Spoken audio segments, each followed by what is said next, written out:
Earlier today, I posted a video, and in passing, I mentioned that the story on the border, the U.S. Army troops that are down there supporting the Border Enforcement Patrol, that story was going to drift off into the ether, never to be seen again. And something came out today directly from the Department of Defense, reported by Military Times, that has been buried. And I would like to share that with you in this video so that you can understand how you were played. The Department of Defense has officially dropped the border deployment name Faithful Patriot. It's no longer going to be called Faithful Patriot. And this comes right from Secretary Mattis's desk himself. I will read. This is Military Times. We're going to be at 4, maybe 5 different tabs, all from Military Times. And I will give you all the links and you can read them for yourself. I'm just going to cover the important parts. The Pentagon is no longer using its name for the U.S. military mission on the southern border. Military officials said on Wednesday, Operation Faithful Patriot was the name for the deployment of at least 5,000 active duty troops at ports of entry along 3 border states.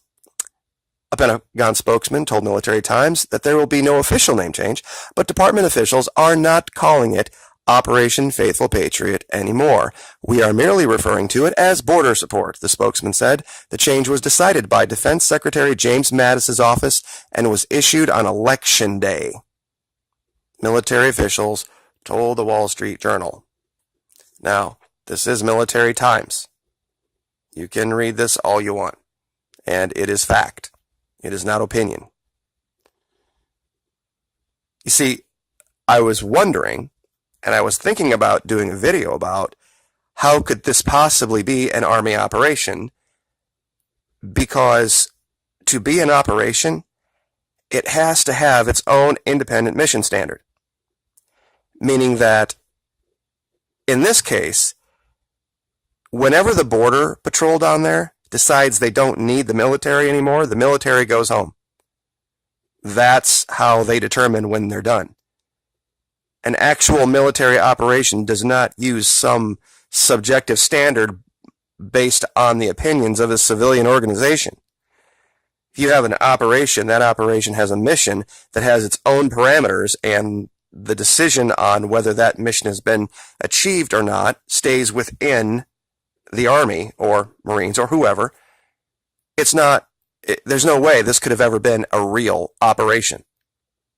A real deployment. This is not possible. Because you would have to say, okay, if this is the operation, what's the mission?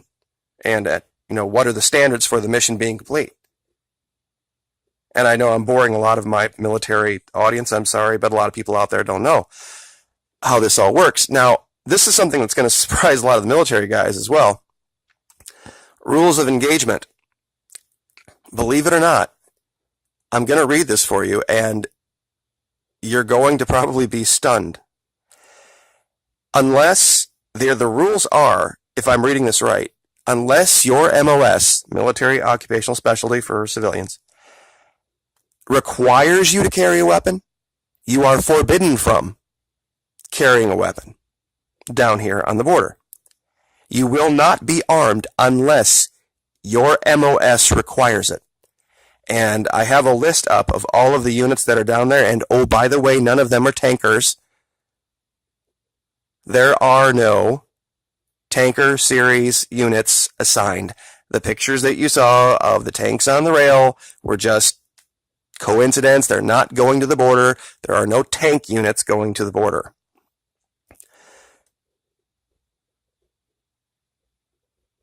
All right, let's see if I can find it. Who can be armed? This is Military Times. The title of the article, here are the rules of engagement for troops deploying to the Mexican border. And this is from 5 days ago. Go down to the section, who can be armed? This week, U.S. Northern Command Chief Air Force General Terrence O'Shaughnessy said only forces required by their specialty to carry weapons will be allowed to be armed. The operations order backs that up, directing that except for law enforcement, force protection and security personnel who carry an issued firearm for duty on a routine basis. Department of Defense personnel are not authorized to carry individual service weapons during a mission, defense support for civilian authorities, unless specifically authorized by the Secretary of Defense. In addition, all ammunition and weapons must be transported in sealed containers, and no service member is authorized to even bring a personal weapon. Now, I know a lot of you are like, what the hell? That sounds perfectly reasonable. And I was, a lot of people who've never been in the military, and this is kind of how I can tell, a lot of guys down in the comments who say they were in the military really weren't. You just can't go ambling around on base with any old weapon anywhere you want to, anytime you please, at least not when I was in. There were much more heavy restrictions on base for weapons than there were in the real world. And I'm going to spitball here. And like I said, it's been a long time since I've been on active duty. But I'm going to go through these units that are assigned to this real quick and give you a quick yes or no on who's going to be authorized to be carrying weapons. Fort Bragg, 82nd Airborne. Headquarters Command, 3rd Expeditionary Sustainment, no. 2nd Assault Helicopter Battalion, 82nd. These are the Black Hawk guys. The pilots, maybe. Maybe to yes. But they're going to be in the air, so who knows. Headquarters Command, 16th MP, yes.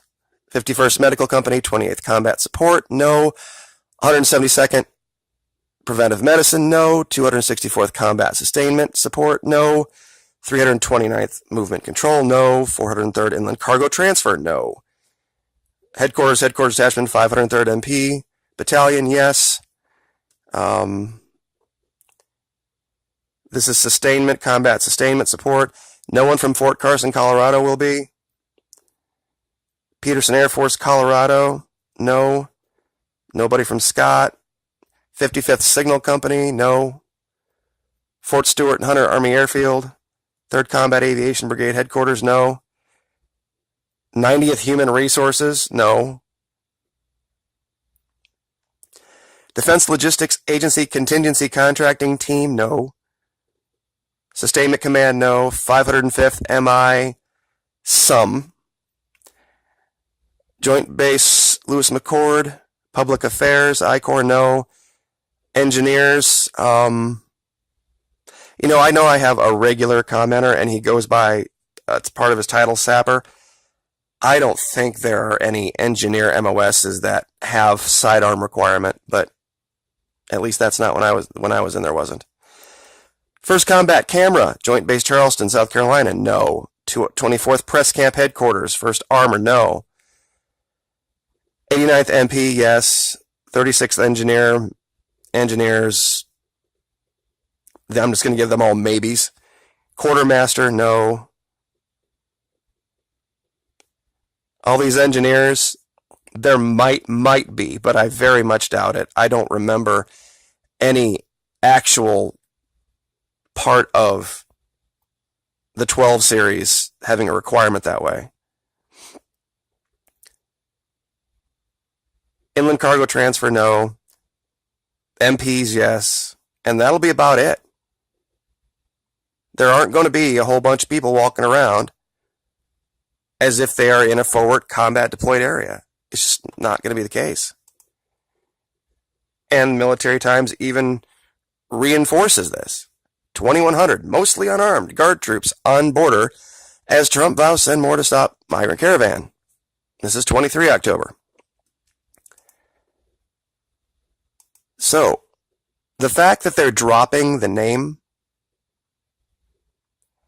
shows me that clearly it was a stunt. I don't know how you take anything else from that other than it was a stunt. That they announce on election day, just randomly on that day, that they are no longer going to be calling it Faithful Patriot or referring to it as Faithful Patriot. Secretary Mattis's office himself has done this. I really, I don't have any other explanation. If I was on duty right now and this directive came down, I would just be shaking my head. Seriously, I don't know how you operate in that kind of an environment. I probably wouldn't be very good on active duty. I'll be very honest with you. These days, especially given what I did in intelligence, it's changed so much since the 80s and 90s. I mean, it wasn't fantastic back then. There was politics to be dealt with, but I can't imagine. I cannot imagine what it's like for those guys now. So, anyway, the circus continues. Thank you guys so much for your support. I appreciate it. Like, share, subscribe. We'll see you next time.